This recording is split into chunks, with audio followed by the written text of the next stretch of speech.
Hello everyone, मेरा नाम दृष्टि एंड स्वागत है आपका मेरे इस चैनल में। आज हम बात करने जा रहे हैं सुपर एल नीनो, एक ऐसी प्राकृतिक आपदा की जो कि बहुत ज़्यादा डेंजरस है। ईयर 1997 टू 98 में आपने सुना होगा कि कई देशों में बाढ़ आई, जगह सूखा पड़ने लगा, तो कई कई जगह पर जंगलों में आग लग गई, कई हजारों लोगों की मौत हुई, अरब डॉलर का नुकसान हुआ। और इसके पीछे था सिर्फ एक रीजन, सुपर एल नीनो। लेकिन सवाल ये है कि कैसे पैसिफिक ओशन में होने वाला चेंज अर्थ में इतना ज्यादा वेदर चेंज ला सकता है। क्या सुपर एल नीनो फ्यूचर में बहुत हमारे लिए डेंजरस हो सकता है? और सबसे इम्पोर्टेंट, क्या क्लाइमेट चेंज इसकी पावर बन सकता है? सबसे पहले जानते हैं कि अर्थ का जो क्लाइमेट है वो किस तरीके से काम करता है। तो सुपर एल नीनो को समझने के लिए सबसे पहले आपको अर्थ क्लाइमेट सिस्टम के बारे में जानना होगा। हमारे अर्थ का जो वेदर है, जो मौसम है, वो सिर्फ हवा डिसाइड नहीं करती है। असल में ओशंस ओशंस मीन्स महासागर क्लाइमेट के सबसे बड़े कंट्रोलर्स हैं। पूरे अर्थ का लगभग 70% ओशन सरफेस होता है, जिसमें ये ओशंस क्या काम करते हैं, ये ओशंस हीट को ऑब्जर्व भी करते हैं और ट्रांसपोर्ट भी करते हैं। और सबसे बड़ा रोल निभाता है पैसिफिक ओशन। पैसिफिक ओशन इतना बड़ा है कि ये पूरे वेदर को डायरेक्टली इफेक्ट करता है। पैसिफिक ओशन में ट्रेड विंड्स पूर्व से लेके पश्चिम की ओर बहती है। साउथ अफ्रीका से गर्म पानी को एशिया की तरफ धकेलती है। इसलिए इंडोनेशिया और ऑस्ट्रेलिया के जो आसपास के समुद्र है वो बहुत ज्यादा गर्म रहते हैं, और दूसरी ओर वहीं पेरू का जो पानी है वो ठंडा होने लगता है। एंड इस प्रोसेस को कहते हैं अपविलिंग, यानी ओशन की गहराई से न्यूट्रिएंट कोल्ड वाटर का ऊपर आना। और यही रीजन है कि साउथ अफ्रीका में बहुत ज्यादा फिशिंग की जाती है। अब जानते हैं एल नीनो की शुरुआत कैसे होती है। ये एकदम से नहीं होता है। कुछ वर्षों में ट्रेड विंड्स कमजोर होने लगती है, और जब हवाएं कमजोर हो जाती हैं तो गर्म पानी एशिया की तरफ नहीं जा पाता है, जिस वजह से ओशन सरफेस जो है वो बहुत तेजी से गर्म होने लगते हैं। और यही शुरुआत होती है एल नीनो की। ये सिर्फ पानी का गर्म होना नहीं है, बल्कि एटमॉस्फेयर और ओशन के बीच पूरे एनर्जी बैलेंस को तोड़ देता है। जानते हैं वॉकर सर्कुलेशन क्या होता है? ये बहुत इंपॉर्टेंट है सुपर एल नीनो को समझने के लिए।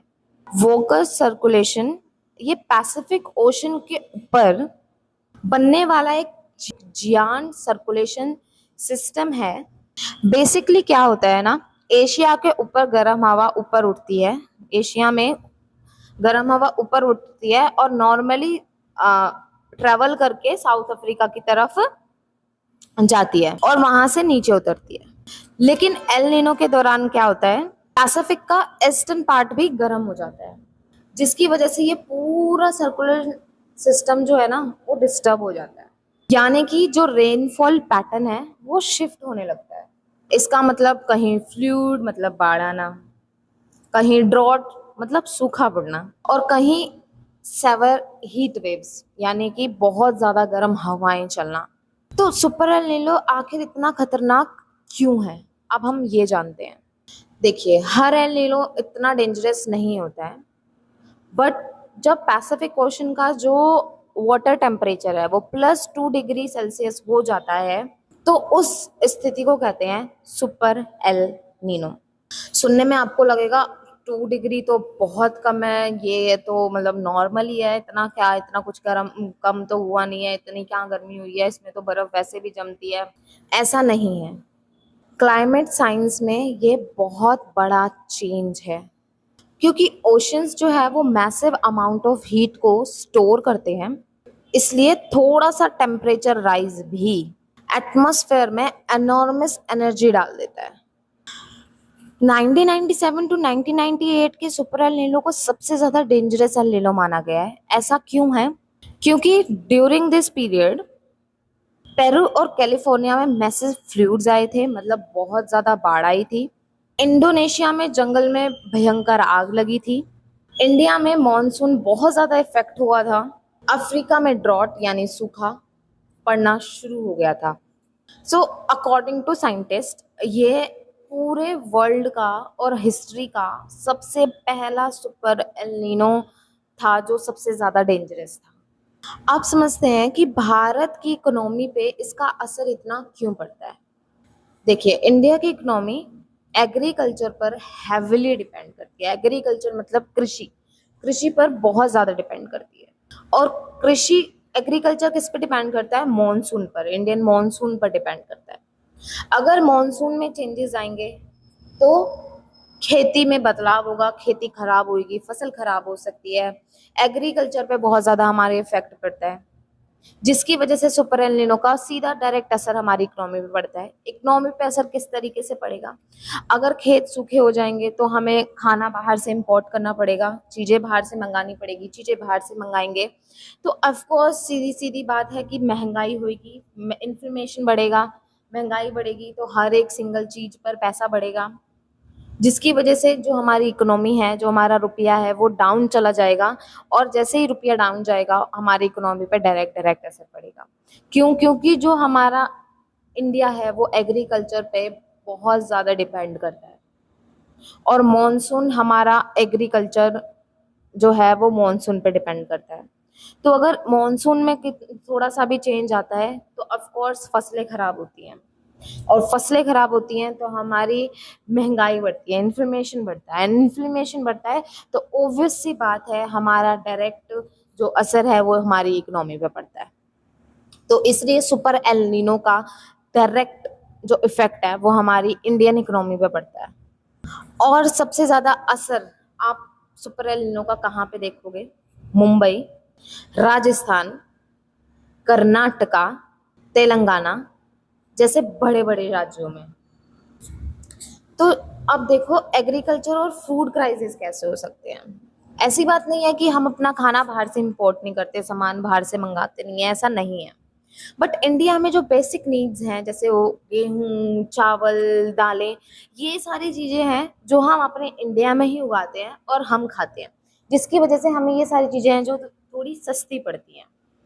लेकिन अगर मॉनसून में हल्का सा भी बदलाव होता है तो इससे आपको सीधा सीधा असर चावल की खेती पे पड़ता है, राइस प्रोडक्शन पे पड़ता है। राइस, क्योंकि जो चावल हैं वो बारिश पर डिपेंड करते हैं, जितनी ज्यादा बारिश होगी उतना अच्छा चावल होगा, उतनी अच्छी धान होगी, राइट। तो इसलिए अगर बारिश कम हुई, सूखा पड़ा, तो हमारे यहाँ चावल की फसल एकदम ही खत्म हो जाएगी, जिसकी वजह से हमें चावल जो है वो बाहर से इम्पोर्ट करना पड़ेगा। और इम्पोर्ट कोई भी चीज होगी तो उस पर ड्यूटी लगती है एंड टैक्स लगते हैं, जिसकी वजह से उस चीज की जो वैल्यू है वो इंक्रीज हो जाती है, बहुत ज्यादा बढ़ जाती है। गेहूं की फसल बहुत ज्यादा इफेक्ट होगी। दाल, शुगर केन, इन सब की फार्मिंग में भी बहुत ज्यादा मैसिव चेंज आपको और बहुत ज्यादा मैसिव डिफरेंस आपको देखने को मिलेगा। अब सुपर एल नीनो का एक बहुत ज्यादा इफेक्ट डेंजरस है, वो है एक्सट्रीम हीट वेव्स। बहुत ज्यादा गर्म हवा चलना। अभी के टाइम में आप देख रहे होगे कितनी ज्यादा गर्मी हो रही है। मॉर्निंग में ही जो टेम्परेचर है वो 40 डिग्री सेल्सियस पे जा रहा है। 12 बजे से पहले का जो टेम्परेचर है वो 40 डिग्री सेल्सियस जा रहा है, जो कि एक्सट्रीम गर्मी है। जून के टाइम में इतनी गर्मी होती थी, वो भी दोपहर में, राइट। आफ्टरनून में, नून में आपको देखने में इतनी गर्मी मिलती थी, लेकिन अब जो है वो इतनी ज्यादा एक्सट्रीम गर्मी है कि गर्मी सुबह सुबह ही 40 डिग्री सेल्सियस गर्मी हो रही है, राइट। इतना ज्यादा टेम्परेचर जा रहा है, एक्सट्रीम हीट हो रही है, एक्सट्रीम हीट वेव्स, गर्म हवाएं चल रही हैं कहीं जगह पर।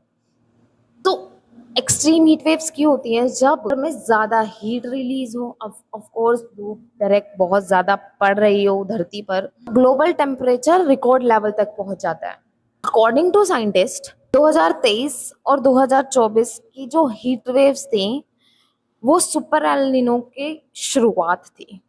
कई कई देशों में आपने सुना होगा 45 डिग्री का टेम्परेचर था। इवन इंडिया में तो 50 डिग्री, 52 डिग्री तक भी गया था।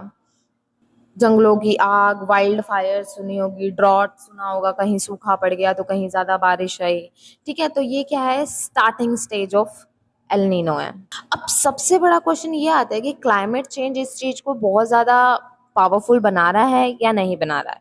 देखिए, कई साइंटिस्ट का मानना है हाँ, ये क्लाइमेट चेंज की वजह से हमारा जो सुपर एल नीनो है उस पर बहुत ज़्यादा उसको पावर मिल रही है, क्योंकि जो ओशंस हैं वो पहले से बहुत ज़्यादा गर्म हो रहे हैं। एटमॉस्फेयर का टेम्परेचर जो है वो बहुत ज़्यादा बढ़ रहा है, जिसकी वजह से उसमें मॉइस्चर बढ़ रहा है, और अर्थ का जो एनर्जी है वो इम्बैलेंस हो रहा है, जिसका इफेक्ट सीधा सीधा फ्यूचर में पड़ेगा, जिससे होएगा stronger storms, heavier rainfall and more intense ड्रॉटनेस।